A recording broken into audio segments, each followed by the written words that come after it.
రాజకీయ నాయకులు ఎప్పుడు చచ్చిపోరు, కొట్టుకొని తిట్టుకొని. అర్థమవుతుందా? మధ్యలో ఉన్న బకరా గొర్రెలే చచ్చిపోరు.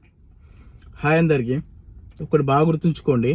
రాజకీయ నాయకులు మన మన ఇండియాలో ఎట్లుంటారు తెలుసా? ఒకడు మొద్దుగుంటాడు, ఒకడు హైటుగా ఉంటాడు, ఒకడు బక్క ఉంటాడు, ఒకరికి ఓ రోగం ఉంటుంది, ఇంకొనికి ఓ రోగం ఉంటుంది. కానీ వీళ్ళు పెద్ద పెద్ద మాటలు మాట్లాడతారు. స్పీచ్ ఇచ్చేటప్పుడు కానీ, లేకుంటే ఎక్కడైనా గొడవలేనప్పుడు కానీ, చూసుకుందారా ఇద్దారా, మీ పార్టీ ఎంత మా పార్టీ ఎంత అని మాట్లాడతారు కదా. ఎప్పుడన్నా ఆలోచించిరా వీళ్ళకి ఇట్లనే మాట్లాడతారా? ఒక్క దెబ్బ కూడా తాడబడతారు. మా ఎమ్మెల్యే గాడు, మా ఎంపీ గాడు బాగా మాట్లాడతారు ఏందని అనుకుంటారు కదా. ఉంటారు అటు దిక్కుకోలు ఇటు దిక్కుకోలు, ఎప్పుడు వాళ్ళకి ఎప్పుడు పడది. వాళ్ళు ఏం చేస్తారంటే, ఆడు ఉన్నదే ఇంత ఉంటాడు, ఇటు దిక్కున్నాడు, బక్కగా ఉంటాడు, ఒక దెబ్బ కూడా చచ్చిపోయేటట్టు ఉంటాడు. అట్లాంటి వాళ్ళు ఎట్లా మాట్లాడతారు చెప్పండి? దారా చూసుకో, నువ్వెంత నేనెంత, నీ పట్ట ఎంత నా పట్ట ఎంత మాట్లాడతాయి కదా. వీళ్ళంతా వాళ్ళని చూసుకొని ముడుతుంది తెలుసా?